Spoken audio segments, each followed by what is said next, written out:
बावैसो जों government of आसामजों सावरायदों जेरावहाय 9.3 नि माबा बायदियै जोंहा मा होनो क्लज बायदियै जोंहा पारामिलिटारि आर्मि बायदिसिनायाव सोनो हानायनि मोनसे बेबस्था जोंनो होदों।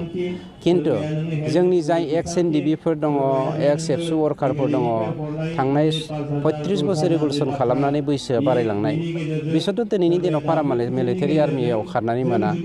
बिनिखायनो जोङो बर'लेण्ड फरेस्ट प्रटेक्शन फर्स मुङै जोंनियावहाय प्राय 2000सो पस्ट क्रिएट खालामनानै बै सेंग्रा सिख्लाफोरखौ जोङो थोंजोङै बर'नि धन सम्पतिखौनो बर'फोरनि हाग्रा बंग्राखौनो रैखाथि होनानै जोंनि सम्पतिखौ जोङो जोंनि रांखान्थि बिथिंखौ जोङो जौगाहोनायनि थाखाय थांखि लादों।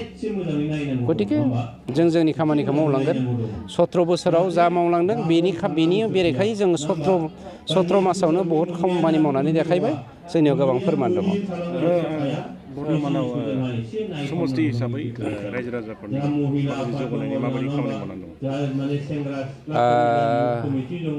साफ्रोमबोनि न'खरनि बाला गुदुंखौ जोङो दै लुस सावनानै फिसिनाया गोरलै खोथा नङा। गतिके समाजाव जा खामानि मावनांगौ बेखौ जों मावखागोन। किन्तु बेक्ति हिसाबै सोरखौबा सुफुंनो हागोन होननानै आं मिजिं खालामा। 17 बोसोराव बिपिएफआ हायाखै आरो 17 मासाव जों हाखायाबो। मानोना जोंनि थांखिया जादों जों समाजखौ जौगाहोनाय। ग्रेजुवेलि पेरेलेलि जों समानै थांनांगोन। बेनिखायनो गामि जौगाहोनाय, समाज जौगाहोनाय, बहाबा मन्दिर, बहाबा गिर्जा, बहाबा मस्जिदफोरखौ जोङो जौगाहोनायजों लोगोसे जोङो मोजां आबहावा सृष्टि खालामनानै जोंनि बर'फ्रा जेखि धोरोमानो जायाथों, ख्रिस्टियान, सतसंगि, ब्रह्म, बाथौ, जेखि धोरोमानो जायाथों बा कृष्ण गुरुआनो जायाथों मानो, जोंनि जा बिमा बिफाफ्रा जि धोरोमाव दङ, बे धोरोमाव थानाय जोंनि बिमा बिफाफ्रा जोंनि गथ'फोरनो दिनै मोजां माने मा होनो समाजारि बा धोरोमारि जा बिथिंजों फोरोंनांगौ सोलोंथाइ बेखौ जों होनो हायाखै। मोनसे खोन्थाया बे पलिटिकेल इसु आं दिनै नोंथांमोननि गेजेरजों बा मिडियानि गेजेरजों बेखौ बुंनो नागिराखै। जोंनि समस्याया खोब गोख्रैनो समाधान जानो थांगासिनो दङ।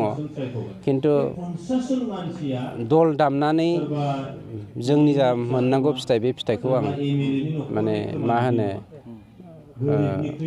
खांखमा सोबनाय मोनसे बेसादफोर बायदि खालामनो नागिराखै बा गान्दि सोबनाय माइ बायदि खालामनो नागिराखै। गतिके जोंना माइआ ओंखारगासिनो दङ, जोङो हानायनि लामायाव फैगासिनो दङ। सम जानायजों लोगोसे बे फैगोन। साननो हागौ मानसिफ्रा दा बिपिएफआ मोनसे माने नंखाय बानसावनानै